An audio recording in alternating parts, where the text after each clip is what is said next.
Hello friends, welcome to best consulting services. இன்றைக்கி நம்ம என்ன பார்க்க போகிறோம் அப்படின்னா, இந்த இந்தியன் ரயில்வேஸில் வெயிட்டிங் லிஸ்ட்டில் இருக்கிற டீட்டெயில்ஸ் பற்றி தான் வந்து பார்க்க போகிறோம். ஸோ நிறையா வெயிட்டிங் லிஸ்ட் வந்து இருக்குது. அதாவது இப்போ நான் ஒரு ட்ரெயின் புக் பண்ணுறீங்க அப்படின்னா, அந்த ட்ரெயின் வந்து நமக்கு ஒன்று டிக்கெட் வந்து கன்ஃபர்மேஷன் ஆகணும், இல்லை அப்படின்னா வெயிட்டிங் லிஸ்ட்டில் வந்து போகுது. ஸோ அந்த மாதிரி வெயிட்டிங் லிஸ்ட்டில் இருக்கிறதுல வந்து ஒரு சில இடத்துல வந்து கன்ஃபார்ம் ஆகுது, ஒரு சில வந்து கன்ஃபார்மே ஆக மாட்டேங்குது.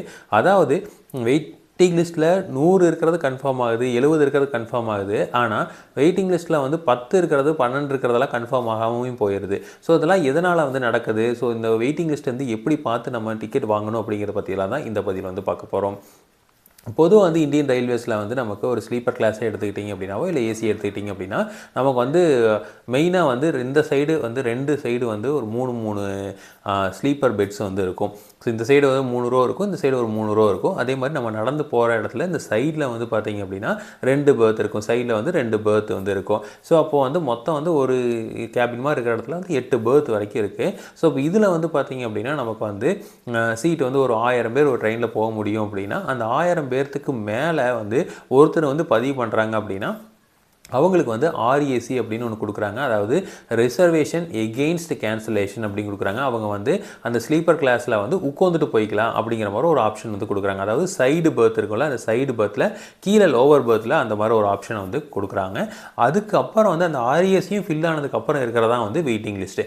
இந்த வெயிட்டிங் லிஸ்ட் எதுக்காக அப்படின்னா, ஒருவேளை கன்ஃபார்ம் ஆனவங்க வந்து கேன்சல் பண்ணிட்டாங்க அப்படிங்கிற பட்சத்தில் அவங்களுக்கு வந்து சீட் ஒதுக்குறதுக்காக இந்த வெயிட்டிங் லிஸ்ட்டில் வந்து வச்சுருக்காங்க. ஸோ இது வந்து பார்த்திங்க அப்படின்னா எப்போ வரைக்கும் நம்ம கேன்சல் பண்ணலாம் அப்படின்னா, சார்ட் ப்ரிப்பேர் பண்ணுறதுக்கு முன்னாடி வரைக்கும். அப்போ ட்ரெயின் வந்து ஒரு 10 மணிக்கு கிளம்புது அப்படின்னா, அப்போ 6 மணிக்கே வந்து என்ன பண்ணியிருப்பாங்க அப்படின்னா சார்ட்டை வந்து ப்ரிப்பேர் பண்ணாங்க. அதாவது 4 மணி நேரத்துக்கு முன்னாடி வந்து சார்ட் வந்து ப்ரிப்பேர் பண்ணிடுறாங்க.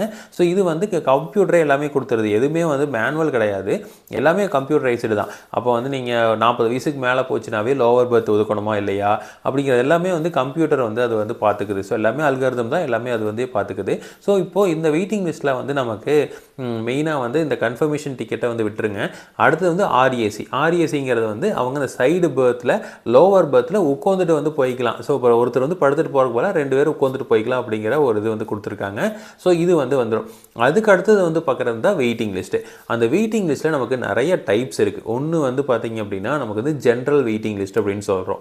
இன்னொன்று வந்து பூல்டு கோட்டா வெயிட்டிங் லிஸ்ட், அதாவது PQWL அப்படின்னு ஒன்று சொல்கிறாங்க. அடுத்தது வந்து பார்த்திங்க அப்படின்னா ரிமோட் ஸ்டேஷன் வெயிட்டிங் லிஸ்ட் அப்படிங்கிறது ஒன்று இருக்குது, RSWL அப்படிங்கிறதெல்லாம் இருக்குது. ஸோ இப்போ இதில் வந்து பார்த்திங்கன்னா ஜென்ரல் வெயிட்டிங் லிஸ்ட் வந்து எங்கே வருது, பூல்டு கோட்டா வெயிட்டிங் லிஸ்ட் எங்கே வருது அப்படிங்கிறத பார்க்கணும். ஏன்னா ஜென்ரல் வெயிட்டிங் லிஸ்ட்டு கன்ஃபார்ம் ஆகிறது ஓரளவுக்கு வந்து பாசிபிலிட்டி இருக்குது. ஆனால் பூல்டு கோட்டா இருந்தது அப்படின்னா நீங்கள் கன்ஃபார்ம் ஆகிறதுக்கு ரொம்ப கஷ்டம். கண்டிப்பாக அது வந்து கன்ஃபார்ம் ஆகிறதுக்கு வாய்ப்புகள் வந்து ரொம்ப குறைவு. ஸோ இது எப்படி அப்படி நடக்குது அப்படிங்கிறத வந்து பார்க்கலாம். ஸோ ஃபஸ்ட்டு வந்து நம்ம வந்து ஒரு கேரளாவிலேருந்து ஒரு ட்ரெயின் வந்து நமக்கு மெட்ராஸ் சென்ட்ரலுக்கு போகுது அப்படின்னு வச்சுக்கலாம். ஓகேங்களா, கேரளாவில் வந்து நம்ம அந்த திருவேண்ட்ரம் அப்படின்னு வச்சுக்கோங்க, திருவேண்ட்ரம் டு மெட்ராஸ் வந்து ஒரு ட்ரெயின் போகுது அப்படின்னா, திருவேண்ட்ரமில் யாரோ ஒருத்தர் வந்து புக் பண்ணியிருப்பாங்க, நான் திருவேண்ட்ரம்லேருந்து மெட்ராஸ் போகிறேன் அப்படின்னு புக் பண்ணியிருப்பாங்க. ஓகேங்களா, ஸோ இப்போ அந்த மாதிரி இருக்கிறதெல்லாமே வந்து அவங்களுக்கு வந்து பார்த்திங்க அப்படின்னா நிறையா சீட்ஸ் வந்து ஒதுக்குவாங்க. இப்போது 1000 சீட் இருக்குது அப்படின்னா அந்த 1000 சீட்டில் 700 சீட்டு வந்து அவங்களுக்கு உண்டானதாக வந்து ஒதுக்கிடுவாங்க. அதுக்கப்புறம் இந்த நடுவுலேருந்து போகிறாங்க பார்த்தீங்களா, அதாவது கோயம்புத்தூர்லேருந்து மெட்ராஸ் போகிறாங்க பார்த்தீங்களா, அவங்களுக்கு நிறைய ட்ரெயின் இருக்கும். ஏன்னா அது கோயம்புத்தூர் ஜங்ஷனு, நிறைய ட்ரெயின் வந்து அங்கேருந்து போடப்படும். ஒரு சில ட்ரெயின் வந்து கோயம்புத்தூர் டு சென்னையே வந்து நிறையா இருக்கும். ஸோ அப்போ அவங்களுக்கு ஆப்ஷன் நிறையா இருக்குது. ஆனால் திருவேண்ட்ரம்லேருந்து வந்து ஒரு ட்ரெயினோ 2 ட்ரெயினோ தான் மெட்ராஸ் போகும். அப்போ அவங்களுக்கு வந்து சீட் நிறையாவும் மற்ற இடையில இருக்கிறவங்களுக்கு வந்து கம்மியாகவும் வந்து கொடுக்குறாங்க. அப்போ திருவேண்ட்ரம்லேருந்து புறப்படுறது அல்ல, அந்த திருவேண்ட்ரம் பக்கத்தில் ஒரு 4-5 ஸ்டேஷன்லேருந்து புறப்படுறவங்களுக்குலாம் வந்து அந்த ஜென்ரல் வெயிட்டிங் லிஸ்ட் அப்படின்னு கொடுப்பாங்க. ஏன்னா அவங்களுக்கு ப்ரிஃபரன்ஸ் கொடுக்கறதுக்காக. அடுத்தது வந்து பார்த்திங்க அப்படின்னா இந்த நடுவில் இருக்கிற ஸ்டேஷன்லேருந்து கொடுக்குறவங்களுக்குலாம் வந்து கம்மியான 50 சீட்டு, 100 சீட்டு, 200 சீட்டு இப்படி தான் இருக்கும். ஸோ அப்போ அவங்களுக்கு வந்து பார்த்திங்க அப்படின்னா அந்த வெயிட்டிங் லிஸ்ட்டில் வர்றப்போ என்ன ஆகணும், பூல்டு வெயிட்டிங் லிஸ்ட் அப்படின்னு சொல்லுவாங்க. அப்போது அந்த ட்ரிவாண்ட்ரம்லேருந்தோ இல்லை பக்கத்தில் இருந்தோ அந்த சைடில் இருந்தோ யாராவது கேன்சல் பண்ணால் அவங்களுக்கு வந்து ஈஸியாக வந்து என்ன ஆயிரும் அப்படின்னா கிடச்சிரும். ஓகேங்களா, ஜென்ரல் வெயிட்டிங் லிஸ்ட்டில் அந்த 200 சீட்லேயோ அந்த 700 சீட்டில் ஒரு சீட்டு வந்து என்ன ஆகுது அவங்களுக்கு வந்து கிடச்சிருது. ஓகேங்களா, ஆனால் இந்த பூல்டு கோட்டா அப்படிங்கிறப்போ அந்த 50 சீட் கொடுத்துருப்பாங்க, கோயம்புத்தூர்லேருந்து மெட்ராஸுக்கு 50 சீட் தான் கொடுத்துருக்காங்க, இல்லை 100 சீட் தான் கொடுத்துருக்காங்கன்னா அதே மாதிரி அந்த கோயம்புத்தூர்லேருந்து மெட்ராஸ் போகிறது யாராவது கேன்சல் பண்ணால் மட்டும்தான் அவங்களுக்கு கிடைக்கும். அதே மாதிரி ரயில்வேஸில் பார்த்துட்டிங்க அப்படின்னா நம்ம ஒரு ஸ்டேஷன்லேருந்து இன்னொரு ஸ்டேஷன் வரைக்கும் வந்து ஒருத்தர் புக் பண்ணியிருக்காங்க அப்படின்னா அடுத்த ஸ்டேஷனே அது எம்டின்னு காட்டும். ஏன்னா அவங்களுக்கு வந்து அந்த டிக்கெட் புக் ஆகிருந்தது அப்படின்னா அடுத்த ஸ்டேஷன்லேருந்து அன்னர் ஸ்டேஷன் வரைக்கும் யார் வேணாலும் புக் பண்ணிக்கலாம். ஸோ அது ஒரு அட்வான்டேஜ் இருக்குது. அதனால வந்து பார்த்தீங்கன்னா நீங்கள் நடு ஸ்டேஷன்லேருந்து கொடுக்குறீங்க அப்படின்னா அதுக்கு வந்து கிடைக்கிறதுக்கும் வாய்ப்புகள் இருக்குது.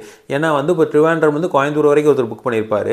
அடுத்த ஸ்டாப்பிங் பார்த்தீங்கன்னா திருப்பூர்லேருந்து மெட்ராஸ் ஒருத்தர் புக் பண்ணார் அப்படின்னா அதே சீட்டில் அவங்க 2 பேருமே ட்ராவல் பண்ணிக்கலாம். அந்த மாதிரி தான் வந்து ஐஆர்சிடிசியோட அல்காரிதம் வந்து இருக்குது. ஸோ அதனால வந்து உங்களுக்கு அது ஒரு ப்ளஸ் பாயிண்ட்டாக இருக்குது. இருந்தாலும் பார்த்தீங்க அப்படின்னா நம்ம வந்து அவங்களுக்கு வந்து ப்ரிஃபரன்ஸ் நிறைய கொடுக்கறனால இதை வந்து பூல்டு வெயிட்டிங் லிஸ்ட்டில் வந்து வச்சிடறாங்க. அப்போ பூல்டு வெயிட்டிங் லிஸ்ட்னா கண்டிப்பாக வந்து கோயம்புத்தூர்லேருந்து யாராவது ஒருத்தர் கேன்சல் பண்ணியிருக்கணும், இல்லை ஈரோட்லேருந்து யாராவது கேன்சல் பண்ணணும், இல்லை திருப்பூர்லேருந்து யாராவது கேன்சல் பண்ணணும். அப்படி கேன்சல் பண்ணால் மட்டும்தான் வந்து உங்களுக்கு சீட் கிடைக்குமா தவிர அதுக்கு முன்னாடி யாராவது வந்து இந்த இருந்தாங்க வெயிட்டிங் லிஸ்ட்டில் இருந்தாங்கன்னா அவங்களுக்கு போயிடும். அவங்களுக்குலாம் போனதுக்கப்புறம் உங்களுக்கு சீட் கிடைக்குமா தவிர ஜென்ரலாக வந்து கிடைக்காது. அப்போது 700 சீட்டு 800 சீட்டில் வந்து நீங்கள் போட்டி போடுறதுக்குமே வெறும் 50 சீட்டில் போட்டி போடுறதுக்கும் வித்தியாசம் இருக்கா இல்லையா? ஸோ அப்போது நம்ம 700ல் கண்டிப்பாக யாரோ ஒருத்தர் 2 பேர் கேன்சல் பண்ணுறதுக்கு வாய்ப்புகள் அதிகம். ஆனால் இந்த பூல்டில் பார்த்தீங்கன்னா கேன்சல் பண்ணுறதுக்குனா வாய்ப்புகள் கம்மி. அதனால தான் ஜென்ரல் வெயிட்டிங் லிஸ்ட்டில் 50 இருந்ததுனாலும் வந்து நமக்கு கிடைக்கிறதுக்கு வாய்ப்புகள் வந்து வருது. 10 இருந்தது 20 இருக்குது அப்படின்னா கண்டிப்பாக வந்து கிடச்சிரும். ஆனால் பூல்டில் 5க்கு மேலே 3க்கு மேலே இருந்ததுன்னா கண்டிப்பாக வந்து கிடைக்காது. அதுக்கு வாய்ப்புகள் ரொம்ப ரொம்ப குறைவு. ஸோ அதனால் வந்து நீங்கள் புக் பண்ணுறப்பே வந்து அது வந்து பூல்டு வெயிட்டிங் லிஸ்ட்டா இல்லையா அப்படிங்கிறது பார்த்துக்கணும். அது பூல்டு வெயிட்டிங் லிஸ்ட்டு எப்படி அப்படின்னா நீங்கள் நடு ஸ்டேஷன்லேருந்து புக் பண்ணிங்கன்னா கண்டிப்பாக அது பூல்டு தான் வரும். ஓகேங்களா? இப்போ ட்ரிவாண்ட்ரம்லேருந்து ஒரு ட்ரெயின் வருது, நீங்கள் வந்து திருப்பூர்லேருந்து தான் மெட்ராஸுக்கு புக் பண்ணுறீங்க அப்படின்னா அது வந்து நடுவில் ரொம்ப நடுவில் இருக்கிற ஸ்டேஷனு. ஸோ அப்போ கண்டிப்பாக வந்து என்ன பண்ணுவாங்க அப்படின்னா இது வந்து பூல்டில் தான் வரும். அப்போது நம்ம வந்து ட்ரெயினே வந்து பார்த்து தான் புக் பண்ணணும். இப்போ வந்து கோயம்புத்தூரில் இருக்கிற ட்ரெயின் மெட்ராஸ் போகுது அப்படின்னா அந்த ட்ரெயின் புக் பண்ணிங்க அப்படின்னா நடுவில் டக்குன்னு பூல்டு வந்து போகாது. ஸோ அதை வந்து பார்த்து வந்து புக் பண்ணணும். ஸோ இப்போ ரயில்வேஸில் நமக்கு வந்து வெயிட்டிங் லிஸ்ட்டில் ஜென்ரல் வெயிட்டிங் லிஸ்ட் 10, 15, 20 இருந்தாலும் வந்து கன்ஃபார்ம் ஆயிரும். ஆனால் பூல்டு இருந்தது அப்படின்னா 3, 4 இருந்தாலும் வந்து கண்டிப்பாக கன்ஃபார்ம் ஆகாது.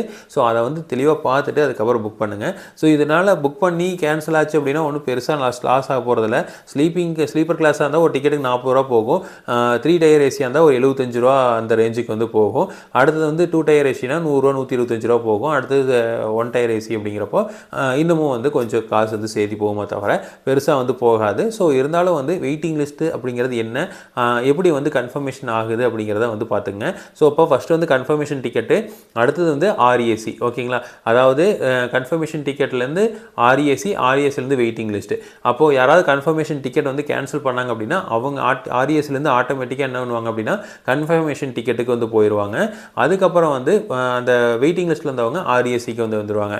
ஸோ இப்போ இந்த ஆர்ஏசிக்கு வந்து எப்படி வந்து நமக்கு சீட் கிடைக்கும் அப்படின்னா கடைசி வரைக்கும் உட்காந்துட்டே தான் போகணுமா அப்படின்னா அது எப்படி நடக்குது அப்படிங்கிறத வந்து பார்த்துடலாம். ஸோ அதாவது இப்போ வந்து சார்ட் ப்ரிப்பேர் பண்ணதுக்கப்புறம் நான் வந்து ட்ரெயினில் எனக்கு என்னால் போக முடியல, இல்லை ட்ரெயினை பிடிக்க முடியல அப்படின்னு நிறையா சீட்ஸ் வந்து காலியாக இருக்கும். இப்போ ஒரு உதாரணத்துக்கு நான் ஒரு 8 மணிக்கு ஒரு மீட்டிங் வச்சுருப்பேன். ட்ரெயின் வந்து 9:30 இருக்கும். நான் 8 மணி வரைக்கும் மீட்டிங்லேயே உட்காந்துருப்பேன், இல்லை 9 மணி வரைக்கும் மீட்டிங்லேயே உட்காந்துட்டு திரும்ப சரி கிளம்பி போகலாம் அப்படின்னு போகிறப்போ ட்ரெயின் வந்து நம்மளுக்காக கண்டிப்பாக நிற்காது. பஸ்ஸுனா கூட வந்து ஃபோன் பண்ணி கேட்பாங்க. இந்த மாதிரி வந்து ஆம்னி பஸ்லாம் பார்த்தீங்க அப்படின்னா இப்போ ஃபோன் பண்ணி கேட்குறாங்க, என்ன வந்துட்டிங்களா, பக்கத்தில் வந்துட்டிங்களா, அதில் ஒரு 5 நிமிஷம் 10 நிமிஷம் நிற்கிறாங்க. பட் ட்ரெயின் அந்த மாதிரிலாம் வந்து ஒரு செகண்ட் கூட நமக்காக நிற்காது. ஸோ அப்போ நீங்கள் யார் புக் பண்ணியிருக்கான்னு கூட அவங்களுக்கு தெரியாது. ஸோ அப்போ அதனால் வந்து ஃபோன் நம்பரோ எதுவுமே தெரியாது.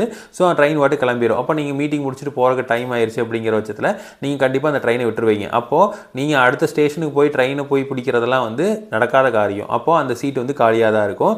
அந்த சீட்டுக்கு வந்து உங்களுக்கு பணமும் திரும்ப வராது. அப்போ அந்த சீட்டுக்கு வந்து என்ன பண்ணுவாங்க அப்படின்னா இந்த ஆர்ஏசியில் இருக்கிற ஒருத்தருக்கு வந்து அந்த சீட்டை வந்து கொடுத்துருவாங்க. அப்போ அந்த 2 பேர்த்துக்குமே சீட் ஆயிடும். ஏன்னா 2 பேர் உட்காந்துட்டு போகணும். ஒரே சீட்டில் 2 பேர் உட்காந்துட்டு போகிறக்கு அவரும் அந்த சீட்டில் படுத்துக்குவார், இந்த சீட்டு வந்து காலியாக இருக்கிற சீட்டில் இவர் வந்து உட்காந்துக்குவார்.